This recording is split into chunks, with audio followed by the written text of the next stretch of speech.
하나님 말씀은 신약성경 갈라디아서 4장 18절에서 20절까지입니다. 신약성경 306쪽입니다.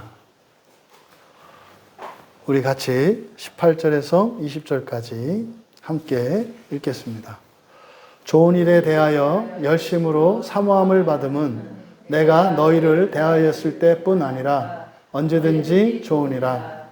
나의 자녀들아, 너희 속에 그리스도의 형상을 이루기까지 다시 너희를 위하여 해산하는 수고를 하노니 내가 이제라도 너희와 함께 있어 내 언성을 높이려 함은 너희에 대하여 의혹이 있음이라. 아멘.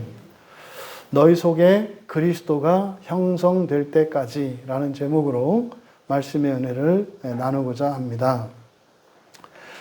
바로 앞에 17절에서 선한 열심과 잘못된 열심에 대해서 이야기를 했습니다. 그리고 이 열심이라고 하는 이 말이 두 가지 의미가 있다.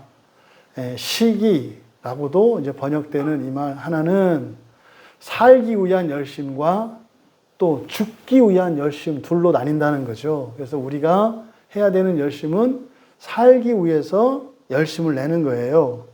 그런데 죽기 위해서 열심을 내는 거나 살기 위해서 열심을 내는 거나 우리가 겉으로 보아서는 그냥 똑같이 열심을 내는 거예요.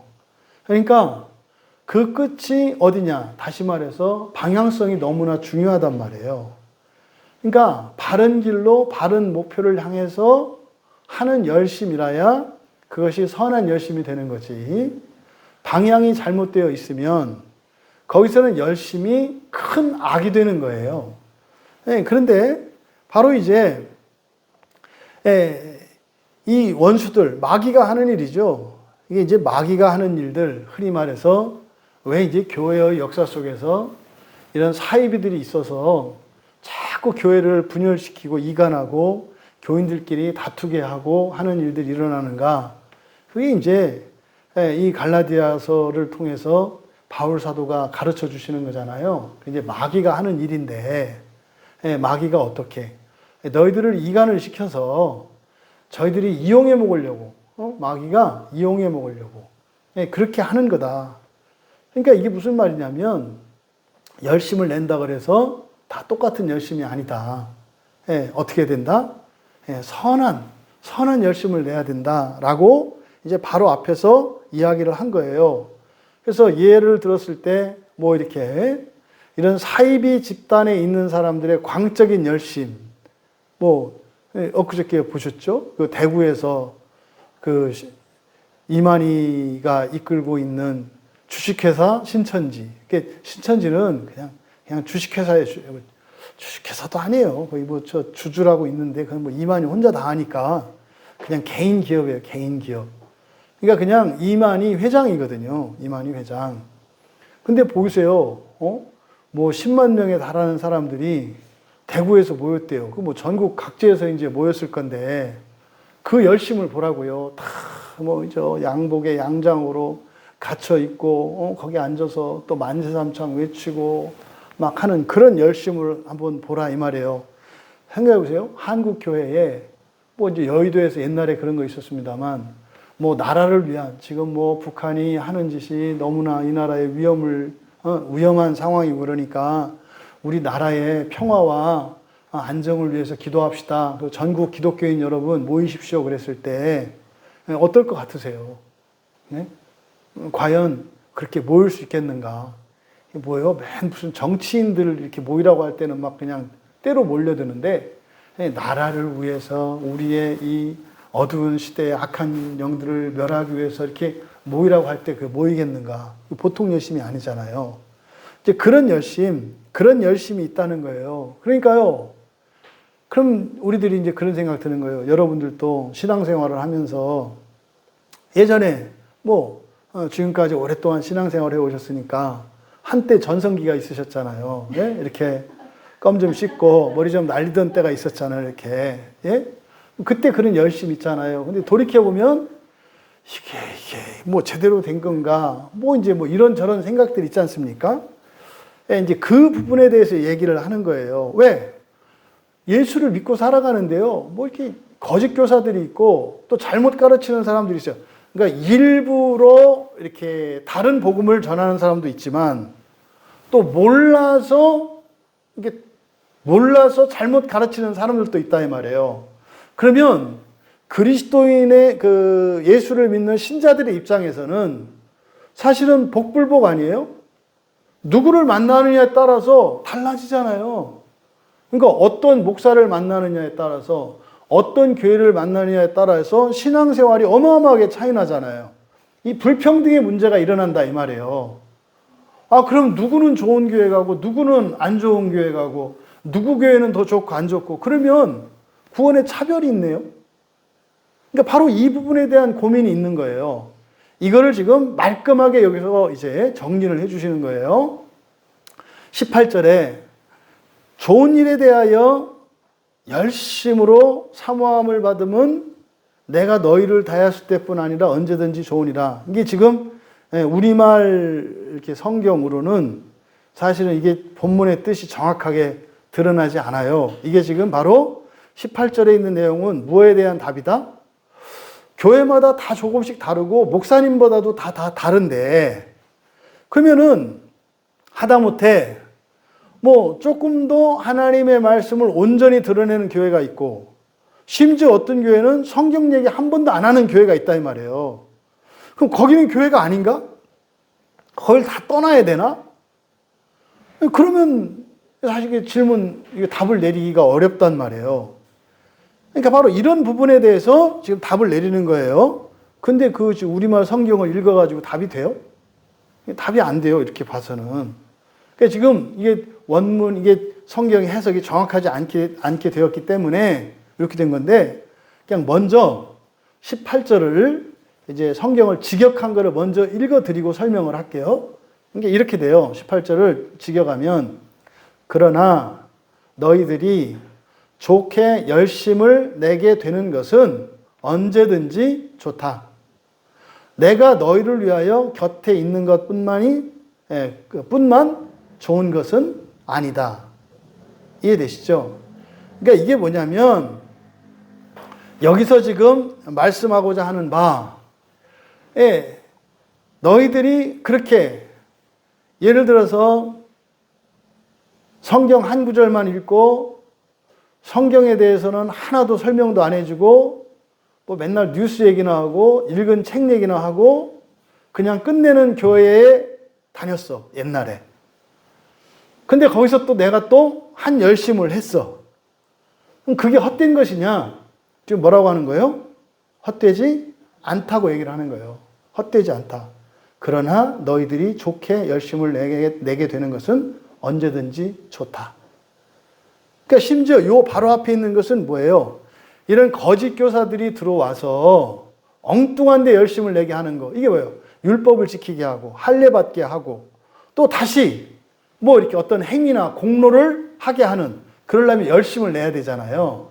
그래서 열심을 내게 된다. 수동태로 나타낸 거예요. 그러니까 자기가 열심을 내려고 낸 게 아니라 그런 거죠.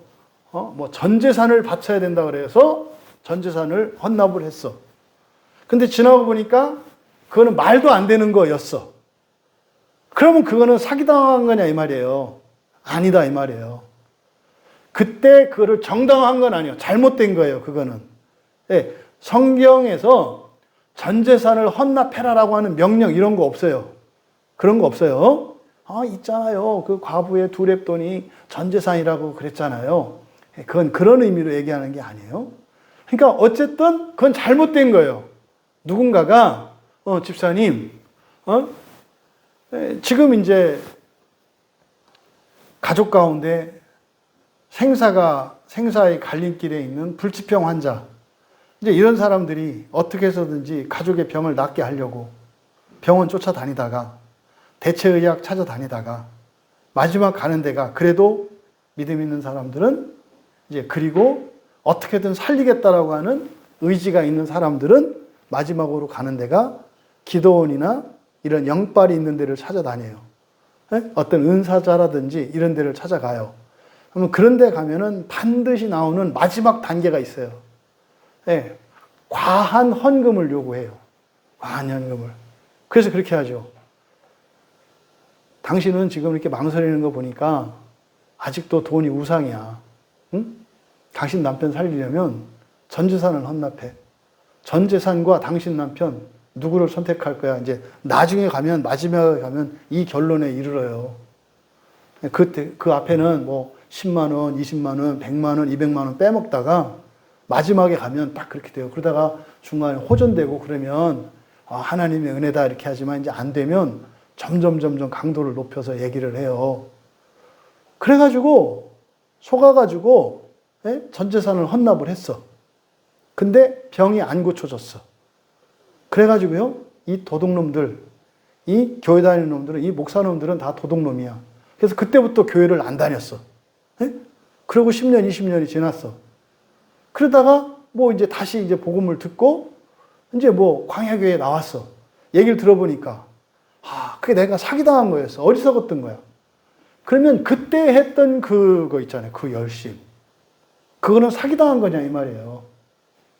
그거에 대해서 뭐라고 하는 거예요? 아니다. 사기당한 거 맞다. 그런데 그냥 사기당한 걸로 손해보고 끝난 게 아니라는 거예요. 이게 지금 18절 상반절의 말씀이에요.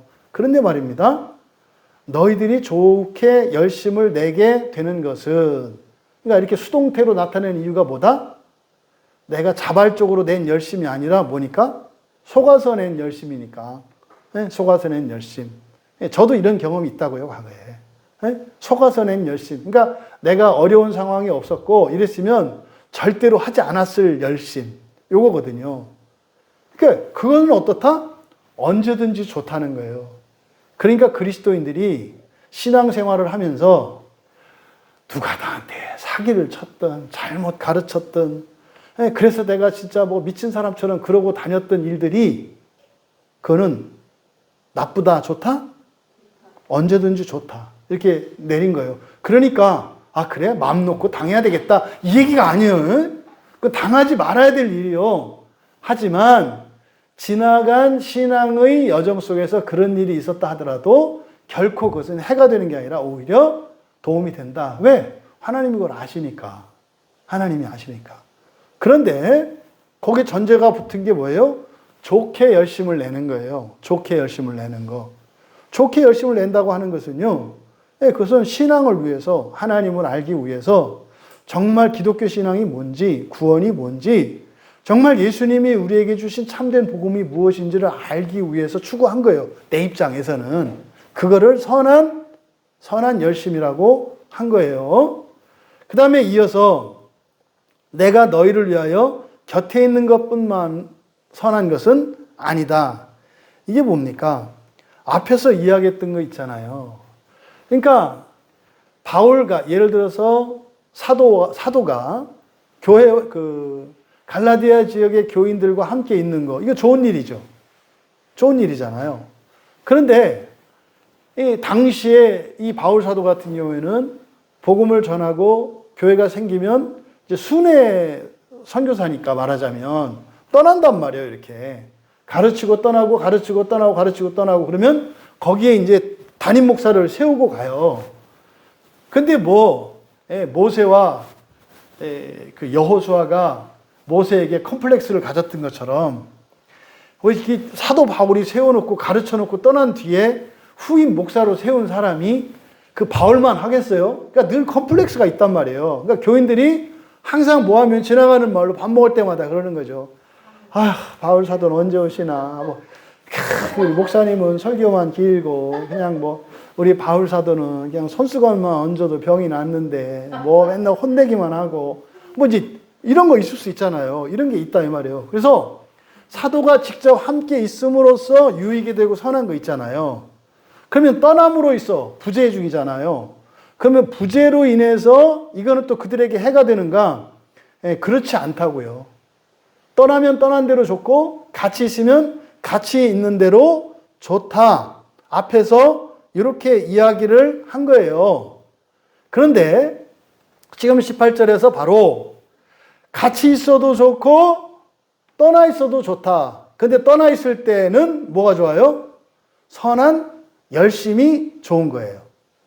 그러니까 이때 선한 열심이라고 하는 것은 사도가 부재 중인 상황에서 그들이 나름대로 사도로부터 전해 들었던 그 복음을 위하여 내는 열심이죠. 뭐 그런 거죠. 뭐 나름대로 성경 읽고 설교 듣고 기도하고 전도하고 또 하나님 말씀대로 살려고 하다가 죄지면 또 회개하고 하는 이런 거 아니겠어요? 이걸 말하는 거예요. 그러니까 없으면 없는 대로 그들이 열심을 낼 수가 있어서 좋아요. 그런데 사도가 함께 있으면 함께 있음으로 해서 바른 복음 진리를 알 수 있게 되어서 좋아요. 그러니까 함께 있을 때와 함께 있지 않을 때 좋음이 다르다 이 말이에요. 요 얘기를 한 거예요.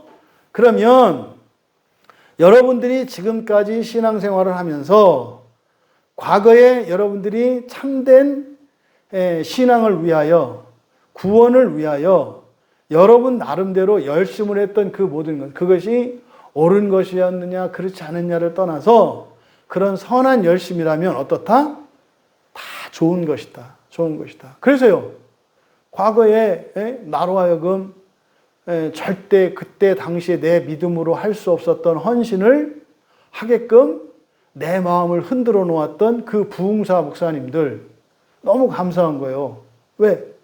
그 목사님들이 내 마음을 이렇게 그냥 말랑말랑하게 해서 욱하게 만들어가지고 이렇게 헌신을 하게 만들지 않았더라면 내가 절대로 하지 않았을 헌신들을 했단 말이에요. 그게 어떤 거예요? 그분들 덕분에 더 열심을 낼 수 있었기 때문에 그게 하나님이 받으셨기 때문에 그것도 뭐하다? 좋다. 이렇게 얘기한 거예요. 그러니까 여러분들이 열심히 하지 않은 게 좋은 수는 없어요. 결과적으로. 교회 안에서는. 요 이야기를 하는 거예요. 그래서 여기서 지금 말씀하고자 하는 거가 뭐냐면 사도와 함께 바른 진리를 배우며 이렇게 사는 것도 항상 좋아. 항상 좋아요.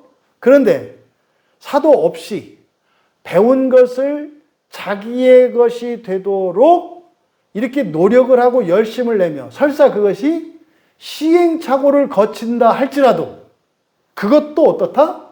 항상 좋다. 자유로울 수 있어요. 그러니까 여러분들이 교회 안에 있을 때는 좋고 교회 떠나가서 집에 가면 안 좋고 그럴 수가 없는 거예요. 우리가 함께 말씀을 듣고 성경 공부하고 할 때는 이게 바른 진리를 배울 수 있으니까 좋고 그럼 이제 교회를 떠나서 여러분들이 각자의 삶의 자리로 돌아갔을 때는 그것을 내 것으로 만들기 위해서 여러분들이 뭐 때로는 시험에 넘어질 수도 있겠습니다만은 다시 또 거기서 일어나서 싸우고 이렇게 살아가는 그 열심 그게 좋다 이 말이에요. 바로 요 이야기를 하는 거예요. 그러니까 여러분들이 신앙생활하는 데 있어서 뭐 잘못될까봐 뭐 열심을 내지 않는 이런 어리석은 일을 하지 마라. 근데 이게 의외로 그 그리스도인들에게 이거 많은 거 아시죠? 적당히만 힘내려고 하는 거. 너무 많이 힘내면은 다쳐 뭐 이런 거. 옛날에 이렇게 뭐 자라보고 한번 논란 그게 있어가지고 다 그런 얘기 하거든요. 그러니까 마이너스 쪽으로만 다 교훈을 삼아. 이렇게 플러스 쪽으로 교훈을 삼는 게 아니라 한 번이라도 어떤 부정적인 경험들이 있으면 그때부터 선한 열심들이 막 불이 꺼져요. 나중에 가면 뭐 남아요? 켜진 불이 하나도 없어. 다 꺼졌어. 왜? 옛날에 열심히 했던 것 때문에 불이 꺼지는 이 말도 안 되는 일이 있다 이 말이죠. 그렇게 하지 말라는 거예요. 옛날에 과거에 여러분들이 신앙생활하면서 어떤 부정적인 기억이 있었습니까? 절대로 여러분 그것 때문에 해를 입지 않았다고요. 오히려 그때 괴로웠던 것 때문에 또 그때 했던 여러분의 열심을 하나님이 옳다 인정하시고 또 그것으로 하나님이 구원을 이루신다. 그래서 시행착오를 너무 두려워하지 마라. 왜 시행착오를 두려워해요? 성경을 믿지 않고 다른 것을 믿으니까 시행착오를 두려워한다고요. 성경만 믿고 따라가면은요, 시행착오도 저절로 고쳐져요. 저절로 고쳐져요. 이게 다른 어떤 것으로는 되지 않는 일이 일어나는 거예요. 그러니까 그걸 모르니까, 거기는 위험하니까 가지 마. 거기는 뜨거우니까 가지 마. 거기는 차가우니까 가지 마. 결론은 뭐예요? 그냥 성 쌓고 여기 있어. 이게 예수님이 이 담장을 허무시고 세상 끝으로까지 다 가라고 하셨는데 다시 막 담장을 쌓아요. 지금 보세요, 지금. 이 한국 교회의 상황이 어떻게 됐는가. 그냥 이 교회 안에만 딱 가둬두려고 하잖아요. 이 교회 안에만. 그러니까 이게 지금 이게 시대가 이렇게 역행하고 있다는 것을 우리가 볼 수 있어요. 왜요? 두려움 때문에 그래요. 틀릴까봐. 그렇다 해서 막 그냥 아무 데나 막 굴러먹으려고 생각하지 마라. 왜? 예쁘지 않아요. 시행착오를 많이 거치면은요, 예쁘지 않아요. 강해지기는 하는데, 예쁘지 않아요. 이렇게 막 흉터도 있고, 이게 다 성형수술을 하면 또 이렇게 돈 들잖아요. 그러지 말고 그냥 반듯하게 가는 게 좋아. 근데 반듯하게 가고자 해도 우리들은 이런저런 시행착오를 원하든 원하지 않든 간에 겪을 수밖에 없어. 왜요? 이게 목사도 신학도 교회도 허점이 있고 흠이 있단 말이에요. 그래서 아무도 원하지 않았지만 잘못된 길에 갈 수도 있어요. 이런 거를 두려워하지 말라는 거지. 막 용감하게 그래 오늘부터 내가 이단을 순례하리라. 그래가지고 뭐 이런 데 막 돌아다니고 막 이런 사람들이 있거든요. 그거는 또 다른 문제예요. 또 다른 문제. 그거는 선한 열심이 아니에요. 미련한 열심이지, 미련한 열심. 어쨌든 여러분들이 신앙생활함에 있어서 뭐 이게 잘못되면 어떻게 하나, 이게 아니면 어떡하나, 뭐 이제 이런 생각 싹 없애라. 근데 그 없앨 수 있는 전제가 뭐예요? 오직 성경만을 따르고 있으면 없애도 돼요. 근데 성경을 따르고 있지 않으면 어떻게 해야 돼요? 잘 분별해야 돼요. 그건 잘 분별해야 돼요. 바로 그런 이야기를 18절에서 하고 있다. 그래서 여기에 우리말 성경에 밑줄을 치세요. 열심으로 사모함을 받음은, 이게 한 단어예요, 한 단어. 젤로오, 열심을 내다. 젤로오, 열심을 내다라고 하는, 이 젤로스라고 하는 형용사의 동사형이에요. 이 젤로스, 시기. 젤로스라고 하는 시기를 의미하는 그거의 동사형, 젤로오거든요.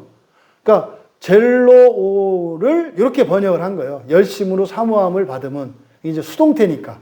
이게 현재 수동태 부정사거든요. 그래서 이렇게 이제 길게 해석을 한 거예요. 그러니까 열심을 내게 되다, 뭐 이런 거죠. 열심을 내게 되는 것, 이렇게 되는 거예요. 그래서 그러나 너희들이 좋게 열심을 내게 되는 것은, 그래서 언제든지 좋다. 칼로스죠. 선한 거예요. 그리고 이제 그 중간에 내가 너희를 대하였을 때뿐만 아니라, 이게 이제 문장의 끝에 있는 거예요. 18절에. 여기서 너희를 대하였을 때뿐, 대하다라고 번역된 이 말이 파레임이에요. 파레임이. 파레임이는 파라는 몸역 곁에라 그랬잖아요. 주변에, 곁에, 파라. 그 다음에 에임이 있다 그랬잖아요. 곁에 있다 이 말이에요. 파라에임이. 파라와 에임이가 합쳐져서 파레임이라는 말이거든요. 파레임이. 이게 곁에 있다라는 뜻이에요. 그러니까 너희를 위하여 내가 곁에 있는 것만 항상 좋은 것이 아니라 너희들이 좋게 열심을 내는 것도 언제든지 좋다. 이해되셨죠? 그러니까 여러분들이 교회에서 성경 공부할 때만, 교회에서 성경 공부하는 거는요, 언제나 좋은 거예요. 교회에서 예배를 드리는 거는요, 언제나 좋은 거예요. 교회에서 이렇게 함께 모여서 나눔을 하고, 마음기용 공부하고, 이거는 언제나 좋은 거예요.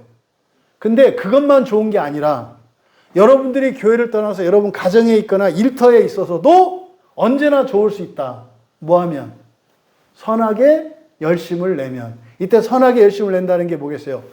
신앙을 따라서 직장 생활을 하고요.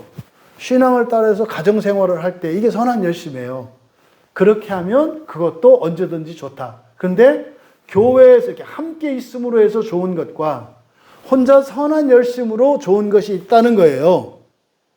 먼저 이렇게 말씀을 하고, 그리고 나서 19절에 나의 자녀들아 너희 속에 그리스도의 형상을 이루기까지 다시 너희를 위하여 해산하는 수고를 한다. 이 19절의 문장이 좀 어렵게 되어 있어요. 사실은 문법적으로도 좀 잘못되어 있어요. 어법상 쓰지 않는, 어법상으로는 말이 되지 않는, 문장이 되지 않는 그런 문장으로 되어 있어서 해석하기가 좀 어려워요. 근데 요거를 이제 하나씩 살펴볼 건데, 먼저 나의 자녀들아, 바울이 나의 자녀들아, 이거는 굉장히 이례적인 표현이에요. 자녀라고 하는 말이 두 가지 단어가 있어요. 그러니까 이제 자녀라고 했을 때 부모의 도움이 필요한 자녀.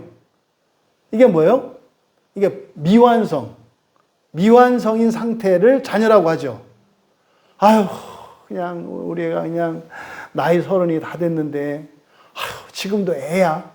그때 애라고 하는 것은 부모의 도움이 필요한, 아직 혼자서는 자립하지 못한 이걸 말하잖아요. 이때도 자녀라고 하잖아요. 이때 쓰는 말이 네피오스라는 말이에요. 네피오스. 그러니까 의존적인 상태.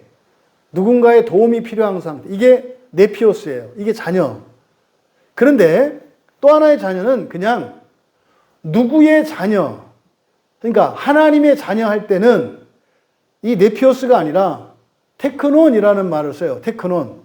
이 테크논이 누구 자녀? 그죠? 누가 이렇게 지나가. 저 누구래? 아, 김씨댁 둘째야.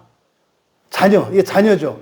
이때 그 자녀는 네피오스처럼 연약하고 불완전하다는 뜻이 아니라 그 집의 자식이다. 부모와 자식 관계를 나타내는 거잖아요. 이게 테크논이에요. 테크논. 그럼 여기서 나의 자녀들아 할 때 만약에 네피오스라는 말을 썼을 때는 어떤 의도예요? 아유, 이 철없는 것들아. 이런 의미죠. 아직도 어리냐? 내가 어디까지 너희들을 도와줘야 하냐? 이런 뉘앙스가 풍겨져 있는 거죠. 근데 여기서는 그게 아니라 테크논이라는 말을 썼어요. 테크논. 그럼 테크논이라는 말은요, 자랑스러운 거예요. 자랑스러운 나의 자식아. 이런 의미가 있다는 말이에요. 그러니까 갈라디아 교회 교인들에 대해서 바울이 가지고 있는 마음은 어떤 거예요? 자랑스러운 자식들이에요. 자랑스러운 자식들. 그러니까 사실은 부모들이 자녀들의 이런 허물이나 실수나 잘못들을 이렇게 야단칠 때 네피오스로서 야단치는 거 아니죠. 이 문디야. 뭐 이렇게 하는 거예요. 경상도 말로 이제 모자란 게 문디 아니에요, 문디. 그러니까 절대로 부모들이 자식한테 이렇게 얘기할 때 문디 취급하는 거 아니에요. 뭐 하는 거예요? 사랑하는 자식이고 기대하는 자식이니까 더 잘되게 테크논으로 생각하고 훈계하지 문디기들한테는 그렇게 안 해요. 뭐예요? 그냥 사탕 하나 주고 먹고 놀아. 이렇게 한단 말이에요. 그러니까 지금 여기서 바울 사도가 갈라디아 교회 교인들에게 지금 나의 자녀들아.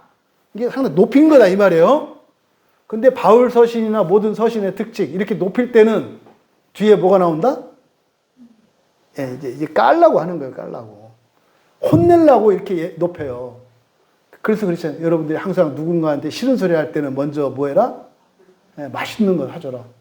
맛있는 거 사주고 막 야단쳐도 먹은 것 때문에 말 못하게 만들어 놓고 그 다음에 야단을 쳐라. 그래야 효과가 있다.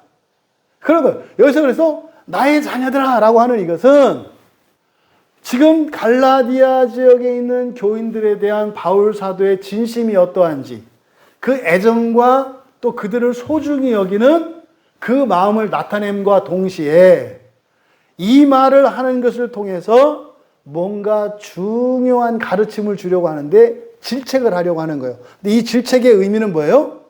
비난하는 게 아니에요. 비난하는 게 아니에요. 더 잘 되게 하려고 하는 그런 목적을 가지고 하는 거예요.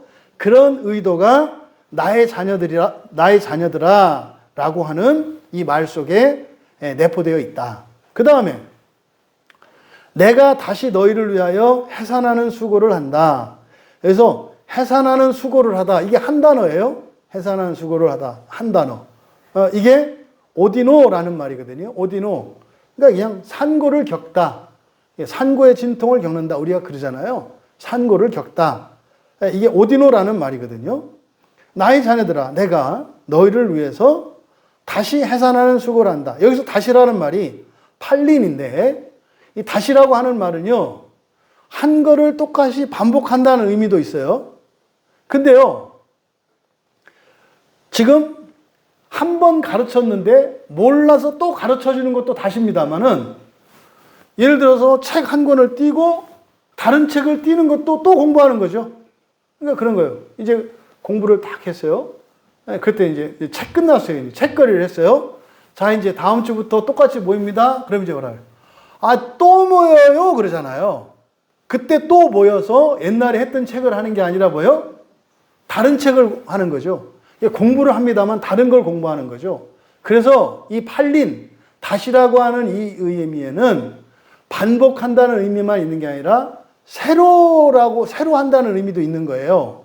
그러면 바울이 내가 다시 너희를 위하여 산고를 겪는다. 그러니까 아이를 낳는 거잖아요. 아이를 낳느라고 내가 고통을 겪는다. 이거는 지금 바울이 자신을 마치 아이를 낳는 여자로 표현하고 있는 거죠. 옛날에 낳았어. 그런데 또 난다고 이야기를 하는 거예요. 그러니까 바울은 이미 이 갈라디아 교회 교인들에게 복음을 전하고 가르치는 과정을 마치 아이를 낳는 과정으로 설명한 거잖아요.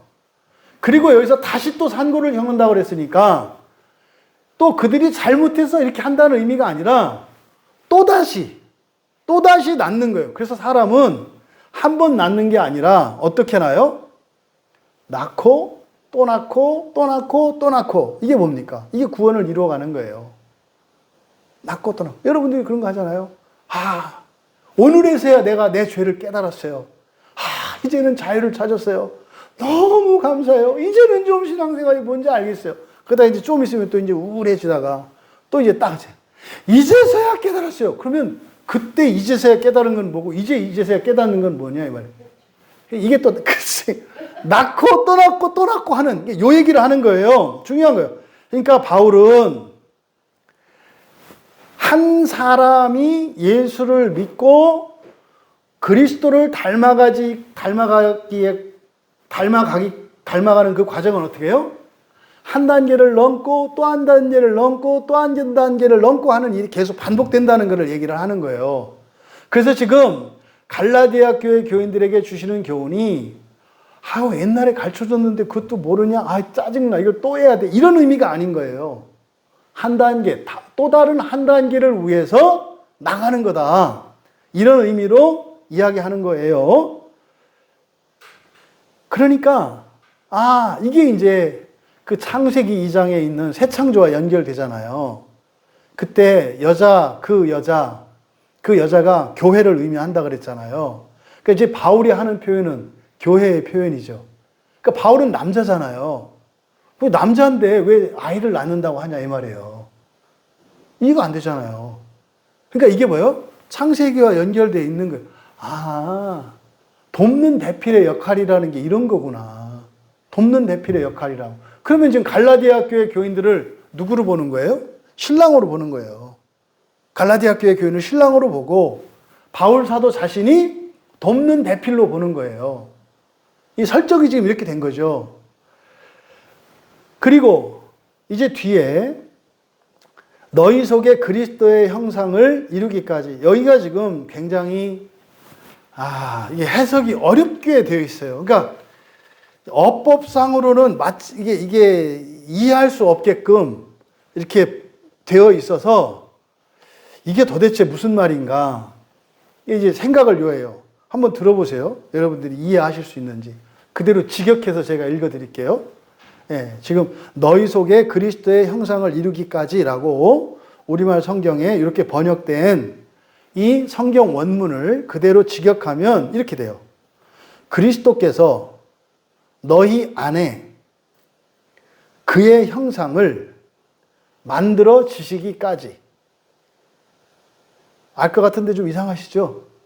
그리스도께서 너희 안에 그의 형상을 만들어지시기까지. 여기서요, 그의 형상을 빼면 그냥 말이 쉽게 돼요. 그리스도께서 너희 안에 만들어지시기까지. 이해되죠? 근데 그의 형상을 이라고 썼기 때문에 그러면 그리스도가 만들어지시는 거니까 지금 수동태거든요. 그리스도가 만드는 게 아니라 만들어지시는 거예요. 어디에? 너희 안에. 그러니까 이때 그리스도께서 신자들 안에 만들어지는 게 수동적인 표현을 한 거예요. 그런데 만들어지는데 무엇을 만들어져? 그리스도의 형상을. 그러니까 이게 형상을 그러면 만들다 능동태를 써야 돼요. 근데 목적어가 있는데 이걸 또 수동태로 썼어. 또 주어도 그리스도야. 그러니까 이게 어법상 잘못된 문장이에요. 그러니까 이거는요, 뭐 이렇게 문법을 몰라서 이렇게 틀린 게 아니에요. 긴 문장을 의도적으로 함축해 놓은 거. 이게 마치 이사야 선지자가 이스라엘 백성들의 눈을 가리고 귀를 막게 하는 사명을 받으셨죠. 이사야 선지자의 사명이 그거예요. 이스라엘 백성들이 우상을 숭배해요. 그래서요, 이게 좀 고생 좀 해야 될 필요가 있어요. 그래야 정신을 차려요. 그래서요, 회개하지 못하도록 하는 사명을 받은 게 이사야 선지자예요. 이사야 선지자가 받은 사명은 회개하지 못하게 하는 거예요. 어떻게? 눈 멀게 하고요, 귀 먹게 하는 거, 못 알아듣게. 그렇게 하는 이유는 뭐라고요? 이들이 자신들이 섬기는, 그러니까 우상을 섬기는 게 얼마나 어리석은 일인지 몸소 깨닫고 돌이키게 하려는 하나님의 방식이에요. 이게 뭐예요? 죽기까지 사모한다고 하는 말이 이 말의 의미이죠. 고생을 하게 내비두셔. 사탄이 마귀가 가가지고 시험하도록 내비두셔. 이게 바로 목적이 뭐라고요? 그렇게 해서라도 사랑을 성취하시려고 하는 의도라 그랬잖아요. 그러니까 그런 거예요. 그런 거. 지금 여기서 바로 그리스도께서 만들어지셔요. 만들어지셔요. 그러니까 이것은 누가 만들어야 돼요? 우리가 만들어야 된다는 것을 나타내는 거예요. 첫째로. 그리스도께서 너희 안에 만들어지신다. 그러니까 누가 만들어야 된다? 내가. 이거를 뭐라 그래요? 구원을 이루어간다 그러죠. 구원. 지금 여러분 여기 왜 나왔어요? 그리스도께서 만들어지시도록. 그러니까 뭐 이거를 내가 그리스도가 닮도록. 이 말을 이렇게 수동태로 나타냈어요. 의도적으로. 그러니까 그리스도를 닮아가는 일이, 그거의 주도권이 누구에게 있다? 나에게 있다는 거예요. 너희에게 있다는 거예요. 근데 거기는 아샤의 창조가 그거죠. 우리가 할 때 주님이 우리의 보증이 되어주신다 그랬죠. 그래서 우리가 잘못된 길로 가면 바른 길로 인도해 주세요. 그래서 선과 악을 합해서 선하게 하시잖아요. 그러니까 일하는 주도권은 내가 가는 거예요. 내가 앞장서서 가는 거예요. 근데 그래서 앞에서 18절에서 얘기했던 것처럼 잘못된 길 가는 거 두려워하지 마라. 괜찮다. 그것도 선하다. 그 의도예요. 왜? 그것도 하나님이 바꾸시니까. 그래서 구원을 이뤄가는 것은 주도권이 내가 있다. 그럼 이것도 이제 난리칠 수도 있어요. 아, 구원을 내가 한단 말인가? 하나님의 은혜. 그게 하나님의 은혜요. 나에게 권세를 주셔서 내가 주님을 갈 수 있게 하신 거, 그게 하나님 은혜 안에 있는 거예요. 그래서 자녀되는 권세를 주셨다 그랬잖아요. 근데 그 권세를 발휘하는 건 누구예요? 나예요, 나. 오늘 교회 온 거 여러분이 오셨지. 뭐 천사가 이렇게 들어서 오늘 날린 사람이 있어요. 아, 물론 천사들이 길 청소를 했지. 네? 마귀들이 막 가기 싫게 하고 막 나쁜 생각 집어넣고 할 때 마귀들이 와가지고 그거 잡아 죽여가지고 또 싹 빼서 그냥 오기는 했지. 하지만 여러분들이 힘을 내서 의지적으로 이렇게 온 거잖아요. 그걸 지금 강조하려고 하는 거예요. 그러니까 왜 이 얘기를 할까요? 율법주의자들이 와서 마치 율법을 지키고 행하면은 율법을 지키는 게 무슨 부적 같은 일이어서 율법을 지키면 저절로 되는 것 같이. 그러니까요, 율법을 지키는 일은 내가 하는 일이죠. 열심이잖아요. 근데 사실은 그게 능동적인 게 아니라 수동적인 거죠. 율법을 지킴으로써 의롭게 되는 거니까 내가 하는 게 아니에요, 사실은. 그러니까 그들이 할례하게 만들고 재물 제사를 다시 지내게 만들고 속죄 제사하게 만들고 열심을 내게 한다 이 말이에요. 근데 우리들이 내야 될 열심은 그게 아니죠. 우리들이 내야 될 열심은 뭐예요? 마음 기경하는 거예요. 마음 기경을 해야 되는데 괜히 엄한 짓 해서 며칠 작정 기도하고 일천번제 드리고 이런 이상한 일들을 한다 이 말이에요. 요 얘기를 지금 하는 거죠. 그래서 구원이라고 하는 것은 너희들이 이루어가는 거야. 너희들이 이루어가는 거야. 네가 주도적으로 하는 거야. 그러면 하나님이 너를 도우시는 거야. 근데 이때 사실은 주종관계가 아니죠. 우리의 자유 때문에 그런 거거든요. 그래서 그리스도께서 만들어지신다 이렇게 수동태로 나타낸 것은 사람이 주도적으로 해야 하는 것임을 나타내려고 하는 거다. 그래서 우리 자신에 의해서 마치 그리스도가 만들어지는 것처럼 얘기를 한 거예요. 근데 문제는 또 목적어가 들어가 있네. 그의 형상을. 그러니까 우리가 사실은 닮아가야 되는 게 뭐예요? 그리스도잖아요. 그리스도. 그런데 어떻게 사람이 그리스도가 될 수 있어요? 그리스도는 하나님이시잖아요. 그렇잖아요. 그리스도는 하나님이시잖아요. 사람이 자기의 힘으로 하나님이 될 수 있어요? 없어요. 없어요. 그래서 그의 형상을 이라는 이 말을 통해서 첫째로 생각나게 하는 것은 창세기 1장 26절에서 28절에 거쳐 있는 복음이 생각나게 하는 거죠. 우리가 형상을 담는 것은 하나님의 예정 때문에 그렇게 되는 거지 우리가 노력해서 신이 되는 건 아니다 이 말이에요. 그래서 창세기 1장 26절에 하나님의 그 예정, 사람 창조에 대한 그 예정을 생각나게 하심으로써 사실은 우리의 목표는 임의대로 원하는 걸 만드는 게 아니라 하나님의 형상, 그리스도의 형상이라고 하는 목적과 또 그리스도가 목적이지만 그것을 우리가 이룬다기보다는 하나님의 은혜로 되는 것이다라는 것을 밝혀주고 또 하나 그리스도가 목표지만 그리스도 자체가 아닌 그의 형상으로서 우리를 차별화해요. 그러니까 우리가 하나님 그리스도 자체는 아니에요. 우리가 그리스도의 형상을 닮아요. 근데 사실은 같아. 형제라 부름을 받아. 하지만 그리스도는 아니야. 이게 지금 뭐라 했어요? 주일 설교에서도 계속 나오는 요한복음에서 강조하는 게 일체이지만 비동일적인. 그래서 일체성과 비동일성에 대한 설명이 여기서도 지금 나오는 거예요. 그래서 그리스도께서 너희 안에 그의 형상을 만들어지시기까지 이렇게 어법상으로는 말이 안 되는 이런 문장 형식으로 써놓으셨다. 그래서 19절을 전체를 이제 사역을 하면 이렇게 되는 거죠. 나의 자녀들아, 그리스도께서 너희 안에 그의 형상을 만들어지시기까지 나는 새로 산고를 겪는다. 그러니까요, 그리스도 예수께서 당신의 모든 것을 제자들을 통해서 보여주셨죠.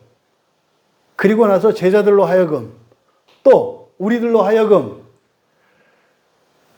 우리들 각자가 우리들을 가지고 나를 가지고 그리스도를 만들어갈 수 있도록 기회를 주셨다는 사실을 얘기하는 거예요. 우리가 처음 태어날 때는 다 다르게 태어났죠.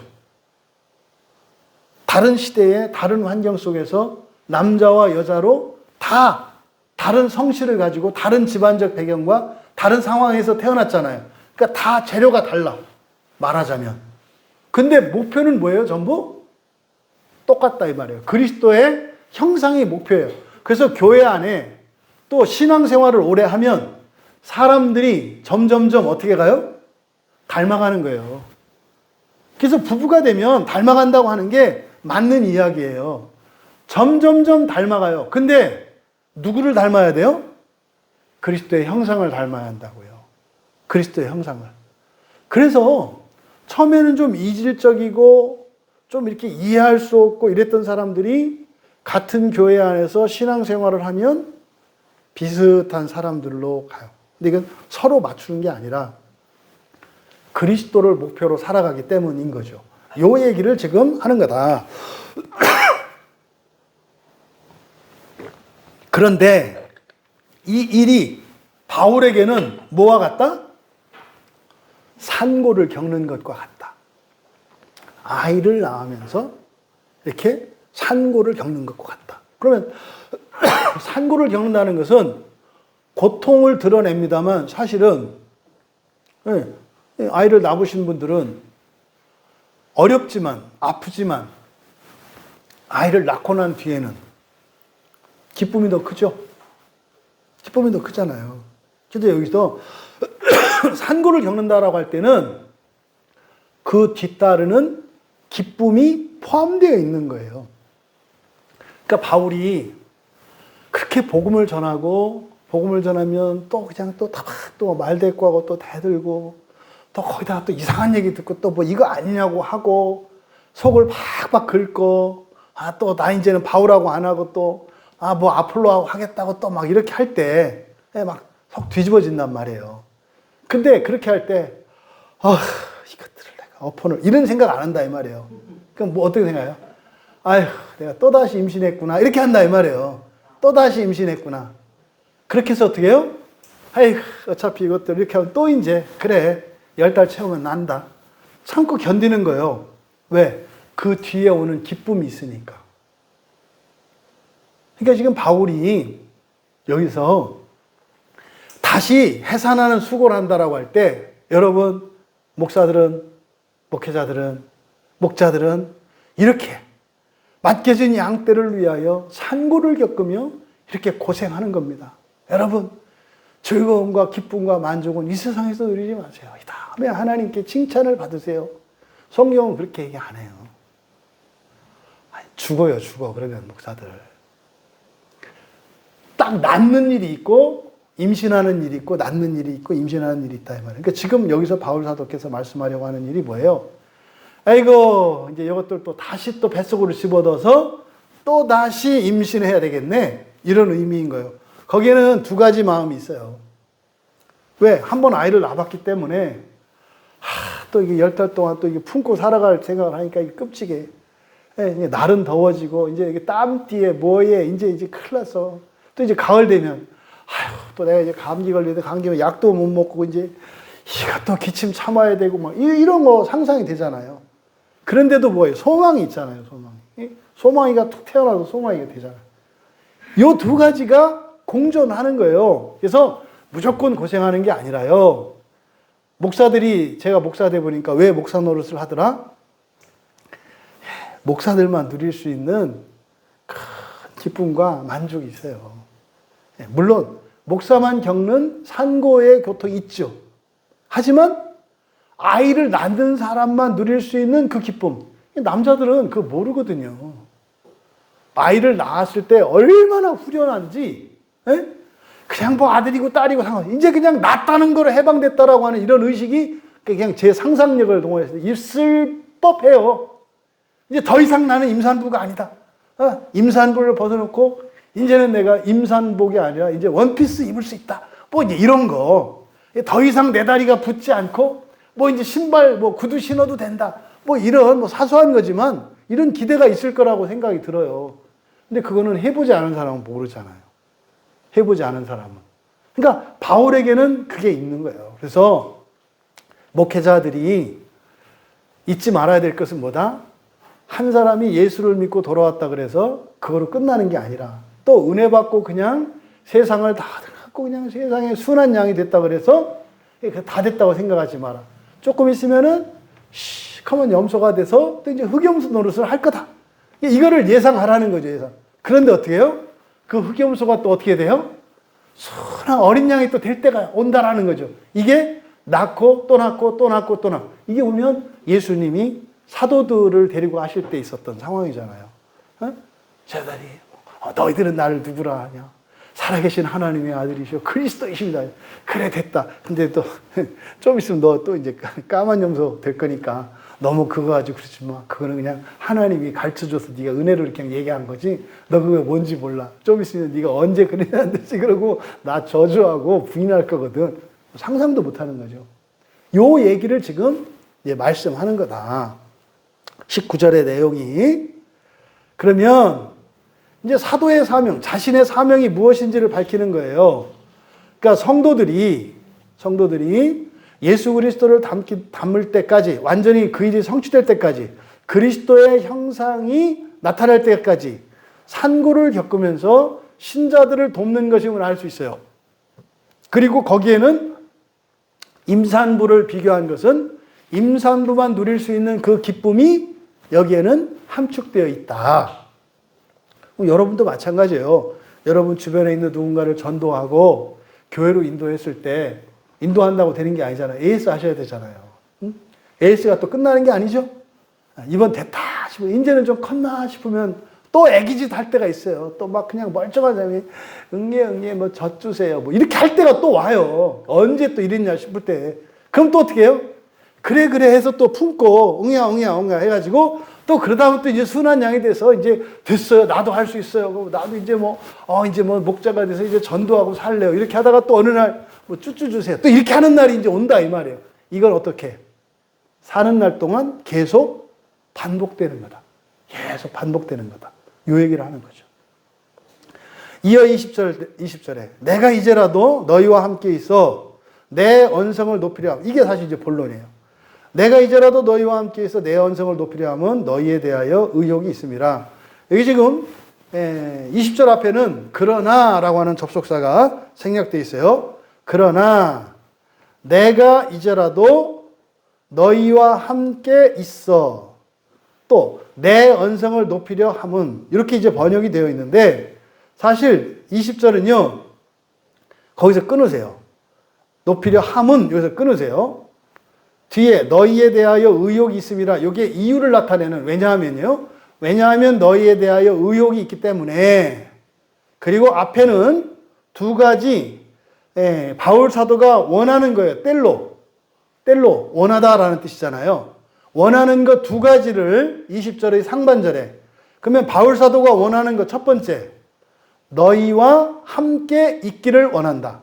여기서 함께 있다라고 하는 게 아까 이야기했던 파레임이에요. 내가 너희 곁에 있기를 원한다. 너희 곁에 있기를 원한다. 이제라도 밑줄 치시고, 이제라는 이 아르티인데요. 이제라도가 아니라 지금 당장, 즉시 이런 거예요. 즉시, 지금 당장. 그러니까 어떻게 해요? 그러나 지금 당장 내가 너희를 위하여 곁에 있기를 원하고 있다. 앞에서 뭐라 그랬어요? 떨어져 있어서 너희들이 선한 열심을 내는 것도 좋고, 그죠? 같이 있는 것도 좋다 그랬죠. 그런데 지금은 어떻다는 거예요? 내가 너희들하고 같이 있어야만 하겠다라는 거죠. 그러니까 무슨 말이에요? 너희들이 지금 내는 열심이 선한 열심이 아니라 잘못된 열심이라는 걸 말하는 거예요. 그러니까 지금 당장은 내가 너희를 위하여 곁에 있기를 원한다. 첫 번째. 두 번째, 내 언성을 높이기를 원한다. 지금 바울이 말하고자 하는 바가 이 두 가지예요. 지금은 떨어져서 있는데, 지금은 이게 떨어져 있을 때가 아니라 내가 너희들하고 함께 있어야 되겠다. 왜? 너희들이 지금 잘못된 길로 가고 있기 때문에, 잘못된 열심을 내고 있기 때문에 지금은 내가 가야 할 때다 이 말이에요. 그 다음에 언성을 높이려 한다. 이 언성을 높인다는 거니까 여기서 그냥 폰의 소리거든요. 폰의가. 근데 소리, 언어 이런 거거든요. 그러니까 이거는 논조를 바꾼다는 거예요. 이거는 앞에서 18절에서 했던 이야기와 관계되어 있죠. 18절에서는 논조가 뭐였어요? 떨어져 있어도 괜찮고 내가 같이 있어도 괜찮고 둘 다 좋다 그랬잖아요. 언제나. 근데 지금은 어떤 상황이라는 거예요? 떨어져 있으면 안 되고 같이 있어야 되는 상황이다. 요거를 지금 언성을 높이려고 한다라고 쓴 거예요. 그러니까 지금 갈라디아 교회 교인들이 하고 있는 행동들, 그런 열심들은 선한 열심이 아니라 오히려 해가 되는 열심이어서 그런 열심을 중단할 것을 말하는 거예요. 그래서 지금 당장은 내가 너희와 함께 있어야 하겠다. 근데 이게 전부 원하다 뗄로가 미완료 시제로 되어 있어요. 그러니까 갈라디아 교회 지역에 있는 교회들에 대한 소식을 들었을 때 바울 사도는 어떻게 했던 거예요? 아차 싶은 거예요. 야, 이거 이대로 두면 안 되겠다. 빨리 가야 되겠다. 라고 하는 생각이 있었고, 또 하나, 바울 사도께서 떠나올 때는 떠나와도 그들의 선한 열심으로 비록 그들이 시행착오를 거친다 할지라도 그게 그들에게 좋은 거야. 그래서 떠나온 거다 이 말이에요. 근데 지금 상황은 없으면 안 되는 상황이다라고 하는 것을 지금 말하고 있는 것이다. 그러니까 18절과 19절에서는 신자들의 선택을 존중하고 이런 시행착오조차도 인정한 것과 지금은 다른 상황이다라는 것을 밝히신 거예요. 그러니까 이 말은 뭡니까? 지금은 너희들 마음대로 해서는 안 된다 이 말이야. 지금은 절대적으로 내 말을 따라야 한다는 얘기를 하려고 하는 거죠. 지금 함께 있지는 않아. 그러니까 함께 있음으로써 나에게 직접 바른 진리 복음을 듣는 것처럼 비록 지금 편지상으로 너희들에게 연락을 하는데 지금은 너희들의 생각, 주장 다 지워. 너희들이 또 누군가에게 들었던 얘기 싹 지워. 지금은 무조건 내 말을 듣고 내 가르침에 순종해야 할 때라는 것을 말씀하려고 하는 거예요. 그래서 이유를 뭐라고 밝혀요?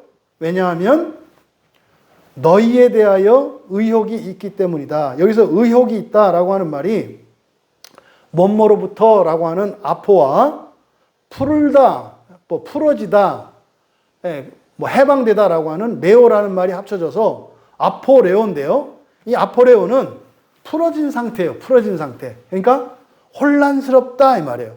혼란스럽다. 그러니까 너희에 대하여 여기 이제 너희에 대하여라고 했는데 너희로 내가 너희로 혼란스럽기 때문이다. 그러니까요. 왜 갈라디아 교인들 때문에 혼란스러울까요?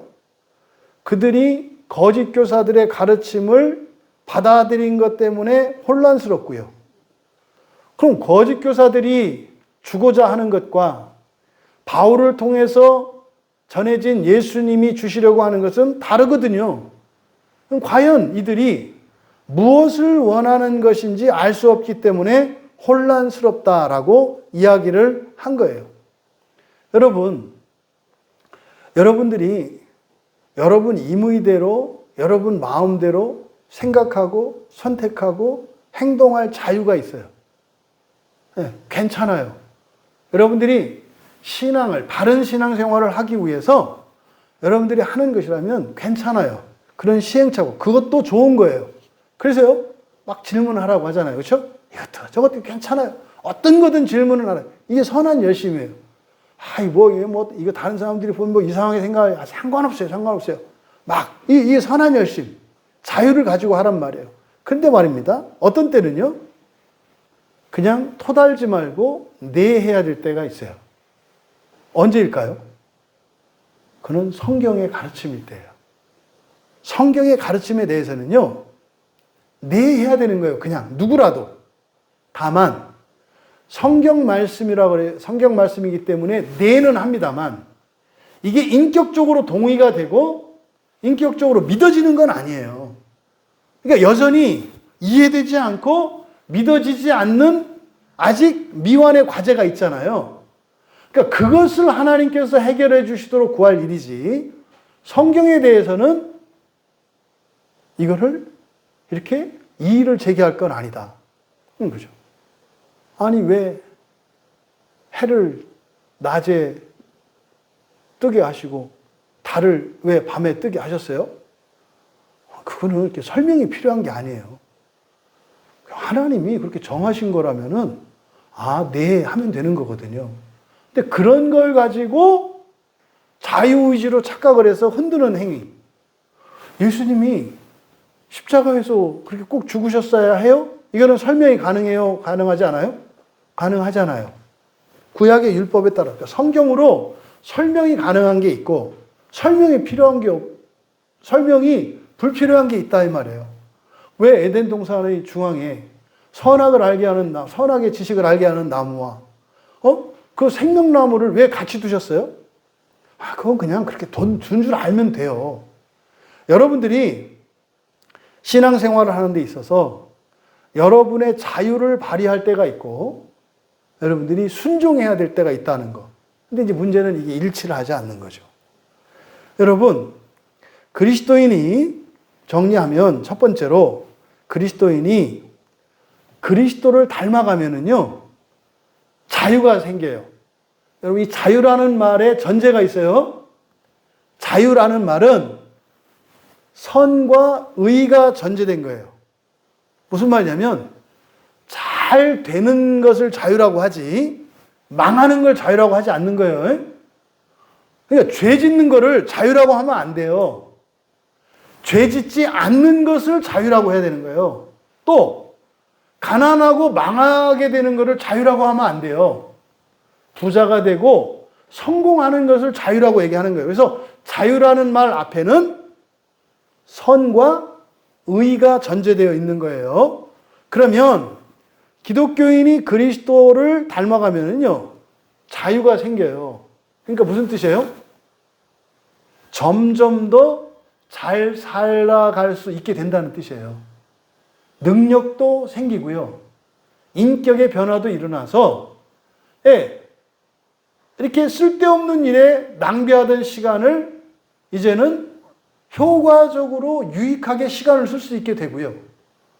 또 과거에는 할 수 없었던 일들을 할 수 있게 되는 일들이 일어난다 이 말이에요. 이게 본성의 변화가 일어나면 환경이 바뀐다는 말이죠. 그래서 그리스도를 닮아가면 자유가 생겨요.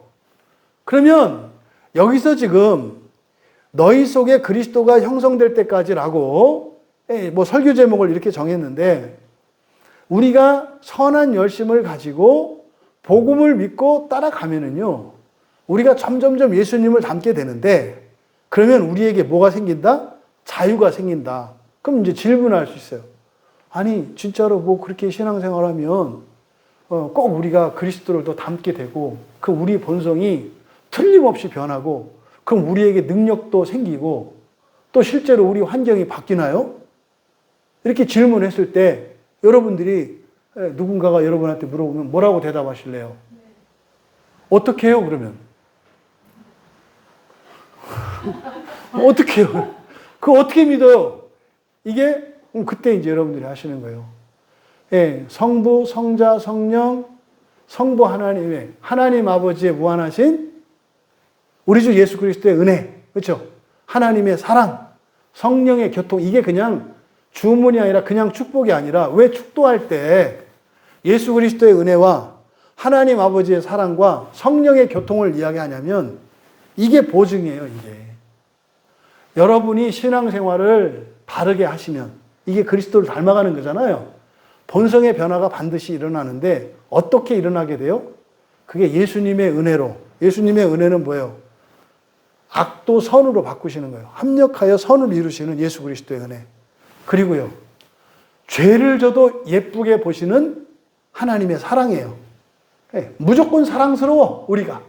그러니까요, 사랑받을 만한 존재로 바꾸셔야 돼요. 우리를 사랑하시니까. 또 성령의 교통하심이 뭐예요? 우리와 하나님이 계속 이렇게 통할 수 있게 해주셔. 성도와 통할 수 있게 해주시고. 그래서 하나님과 우리 사이에 은혜의 통로가 막히지 않도록 성령께서 하신다 이 말이에요. 그래서 삼위일체 하나님에 의해서 성도에게는 반드시 이런 본성의 변화가 일어나고, 그거로 말미암은 자유가 생긴다. 그럼 여러분들이 그럴 수 있어요. 나는 지금까지 예수를 믿고 살아가는데 그런 자유가 없고 여전히 이런데요. 그게 지금 갈라디아 교회 교인들의 상태죠. 잘못된 복음을 받아들이고 있기 때문에 그래요. 이게 뭐예요? 혼자 이렇게 주먹을 꽉 쥐고 사는 거예요. 그리고 힘들다고 그러는 거예요. 이 사람에게 필요한 거는 하나님의 도우시는 힘이 필요해요? 자기가 손을 푸는 데요? 이거는 하나님이 와서 이렇게 안 펴요.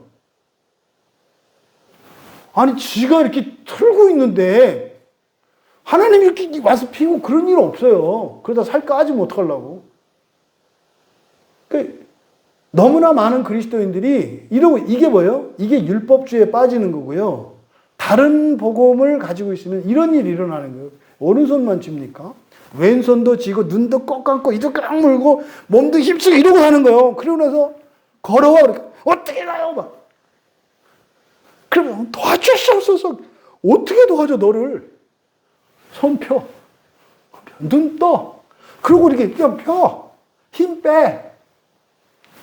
이거를 기도해요. 주시옵소서, 주시옵소서. 그 뭐를 어떻게 주라. 이게요. 대부분 이런 사이비 단체에 가 있는 분들이 다 이거 하고 있는 분들이에요. 이거 하고 있는 분들. 그 사람들한테 면죄부를 줘요. 여기 오면 구원이 있다. 이런 식으로.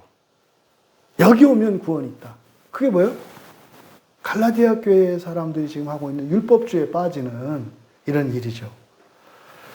기독교인이 그리스도를 닮아가면 반드시 뭐가 생긴다? 자유가 생긴다. 그러니까 여러분들에게는 이미 자유가 있어요. 있어요. 근데 자유를 쓰지 않아. 왜 그럴까? 자유를 쓰려고 하지 않고, 무슨 말이에요? 더 잘 되려고 하지 않고 더 망가지려고 그래. 그거 말이 안 되는 거잖아요. 현재의 이런 결핍 때문에 힘들어하면서 왜 더 망가지려고 하냐니까요. 더 좋은 쪽으로 가야지. 근데 거기는 어떻게 가요? 믿음으로 가야 되잖아요. 하나님의 말씀에 순종해서 가야 되잖아요. 근데 어떻게 해요? 일단 내가 눈을 떠도 되는지 말을 해달라는 거예요. 눈을 떠도 된다고. 어떻게 말하면 눈 뜰 건데? 지 마음에 들으면 눈 뜰 거 아니에요. 그러니까 말 안 해줘도 지가 눈 뜨면 되는 거예요. 여러분에게는 자유가 있다는 걸 잊지 마세요. 심지어 진정한 의미의 자유는 선을 행할 수 있는 자유라고 했잖아요. 근데 악을 선으로 착각할 수도 있어요. 이게 시행착오잖아요. 괜찮다니까요. 괜찮다니까요. 그것도 잘못된 열심이지만 선한 목적을 위해서 나름대로 가는 것이라면 그것도 언제나 항상 선하다. 그 얘기는요.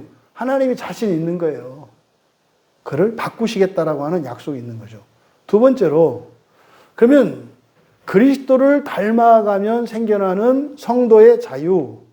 이 성도의 자유라고 하는 것이 온전한 자유인지 아닌지를 어떻게 알 수 있을까? 그거는요, 목양에 순종할 수 있어야 해요. 목양에 순종할 수 있을 때 내가 자유로운 사람이라는 것을 알 수 있어요. 무슨 말이냐면요, 이게 성경을 이렇게 가르치면 내하고 따라올 수 있는 사람이 자유로운 사람이라고 말씀을 드리는 거예요. 그러니까 성경 말씀을 읽으면서도 설교를 듣는데 자꾸 속에서 막 치받쳐. 그거는 뭐 설교가 잘못됐거나 이런 게 아니라 자유가 없기 때문에 그런 거예요. 자유가 없기 때문에. 근데 사실은 자유가 없는 게 아니라 그 뭐 하고 있는 거다? 이렇게 하고 있는 거다. 아니, 그러면 그거 말고 다른 방법이 있어? 다른 방법이 있냐고. 당신이 인생을 바꾸고 당신이 살 수 있는 것보다 능가하는 당신의 팔자를 바꿀 수 있는 대책이 있냐니까. 없잖아요. 그러면 따르면 될 일이지 왜 그걸 가지고 그렇게 토를 달고 이런저런 이유를 붙이고 안 하겠다고 하느냐 이 말이죠. 그러니까 이 목양이라는 것은 전제가 뭡니까? 성경이에요. 성경 말씀의 목양. 그래서 성도는 말씀의 목양이 절대적으로 필요해요. 그런데 그 목양을 받으려면 뭐가 있어야 돼요? 자유가 있어야 한다고요. 자유가. 그러니까 자유가 없는 사람들은 목양을 못 받아요.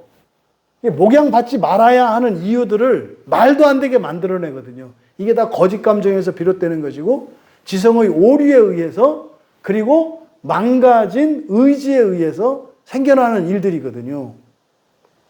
그래서 성도는 또 한편으로 자율적인 신앙생활이 절대적으로 또 필요한 거예요. 그러니까 목양도 필요합니다만 또 자율적으로 할 수 있는 자율성도 필요한 거예요. 그러면 이렇게 말씀의 목양을 받을 수 있고 또 나 스스로 자율적으로 살아가고 하는 이 자율성과 타율성이잖아요. 목양 받는 것은 타율적이잖아요. 가르침을 들어야 되니까. 근데 내 자유로 이렇게 자율적으로 가는, 이건 또 자율성이거든요.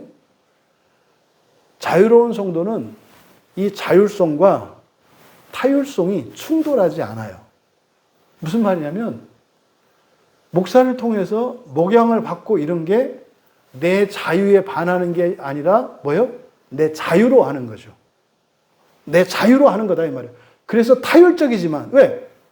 그 가르침을 성경을 배워서 이렇게 따라간다는 점에서는 타율적이라고 하고 있지만 사실은 내가 원해서 하는 거기 때문에 그게 또한 자율적이다 이 말이에요. 또 반대로 내가 혼자서 자율적으로 살아갈 때 자율적이지만 이건 또한 타율적이에요. 왜? 내 마음대로 살아가는 게 아니라 성경 말씀에 따라 살아가잖아요. 그래서 자유로운 성도는 이 자율성과 타율성이라는 게 충돌하지 않는다. 그리스도인의 자유는 그래서 이 자율성과 타율성으로 이루어져 있어요. 대부분의 성도들은 아직 자유롭지 못하죠. 자유롭지 못해요. 그래서 자기가 자유롭지 못한 것을 자유롭다고 착각하고 자유로운 것을 자유롭지 못하다고 생각하죠. 이런 거죠. 뭐 예를 들어 교회 나와서 예배 드리는 거를 자유로운 거잖아요. 근데 이걸 자유롭지 못하다고 생각할 수 있다 이 말이에요. 한번 주일날 빠지면 그 다음 주에 목사님의 눈초리가 이상해지고 자꾸 나만 쳐다보니까 그게 싫어서 또 나와야 되는, 그래서 어쩔 수 없이 나왔다고 이게 말도 안 되는 생각이죠. 뭐 이렇게 쳐다본다고 말 듣는 사람이 아니잖아요, 우리가. 그래서 이 자율성과 타율성이라고 하는 것이 충돌하지 않는, 그것이 완전한 자유이고 그리스도를 닮아가는 신자들의 삶 속에서 일어나는 것이다.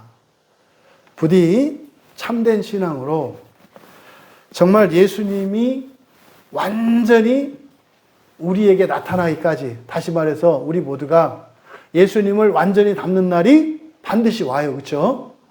근데 그때가 언제예요? 우리가 부활하는 날이거든요.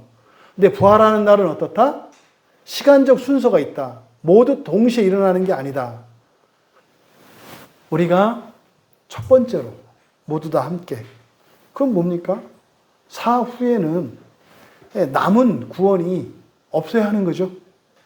살아있는 동안 모든 구원을 이루어서 그렇게 완전히 그리스도를 닮는 그 날을 위해서 살아갈 수 있기를, 또 이 갈라디아 교회 교인들을 통해서 이런 시험이 있다고 하는 사실을 늘 잊지 마시고 나의 자율성과 타율성이 어떻게 일치를 이루며 살아가야 하는 것인지 고민하시고 점검하시고, 그래서 완전한 자유를 누리는 우리 모두 되시기를 주님의 이름으로 축원합니다.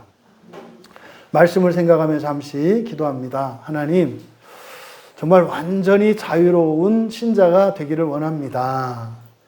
하나님의 말씀에 순종하는 것이 내 자유가 되게 하시고 내 마음대로 내가 선택하고 싶을 때 하나님의 말씀대로 선택하게 하셔서 나의 의지와 하나님의 의지가 일치되어서 자율적인 것과 타율적인 것이 하나 되는 자유로운 성도가 되게 하옵소서. 우리 같이 기도합니다.